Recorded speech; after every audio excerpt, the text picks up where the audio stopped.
The greatest danger facing Israel and the world is the prospect of a nuclear-armed Iran. And Israel is prepared to do something about it. The Plan A, would see Israel launching a limited, surgical, preemptive strike, attacking with long-range aircraft and armed drones, firing cruise missiles from its submarines in the Arabian Sea, or launching its latest Jericho-3 missiles. But the Iranians have learnt from history. They have spread and concealed their nuclear installations across the country. So in this scenario, instead of hitting a single target like in Iraq or Syria, Israel would have to target all 7 Iranian nuclear reactors. In this sort of surgery, many people die. The Israelis could attack Iranian nuclear facilities, but they wouldn't be able to inflict long-term permanent damage.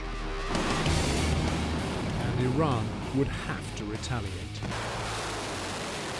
If Iran retaliates, every US ally in the region or Israeli ally in the region is a potential target.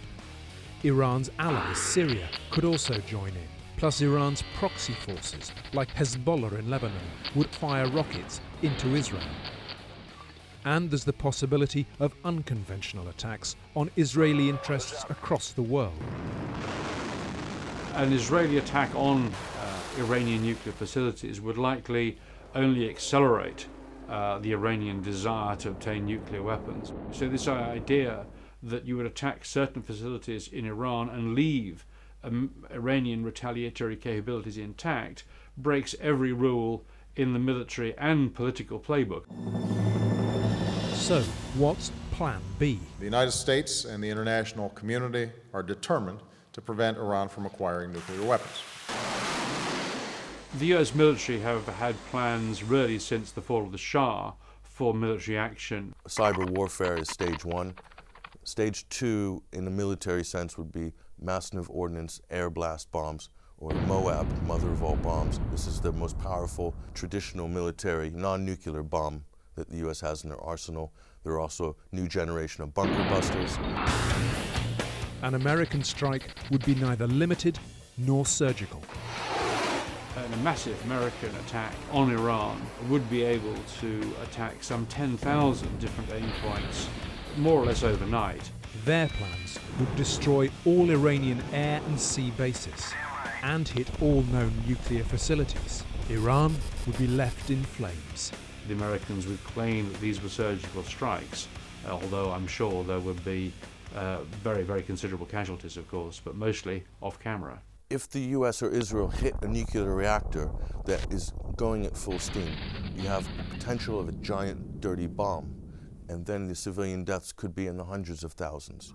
This conflict, with estimates of between 1 and 2 million Iranian civilians dead, could get out of hand. You got to be careful of unintended consequences here. Best laid plans of mice and men don't always come to fruition. Chaos theory can come into play. This is uncharted territory for both America and Israel. After such a massive offensive, Iran would fire everything it had left towards Israel. It would launch wave after wave of attacks against Western targets in Iraq and Afghanistan, and damage ports and oil refineries in the Gulf.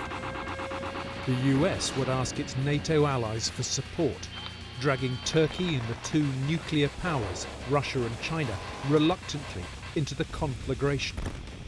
After the first stage of an attack on Iran, this could balkanize the global geopolitical scene into a new Cold War scenario. The consequences for the world as a whole are a terrible return to 19th century power politics, which of course produced the First World War. The result could be apocalyptic.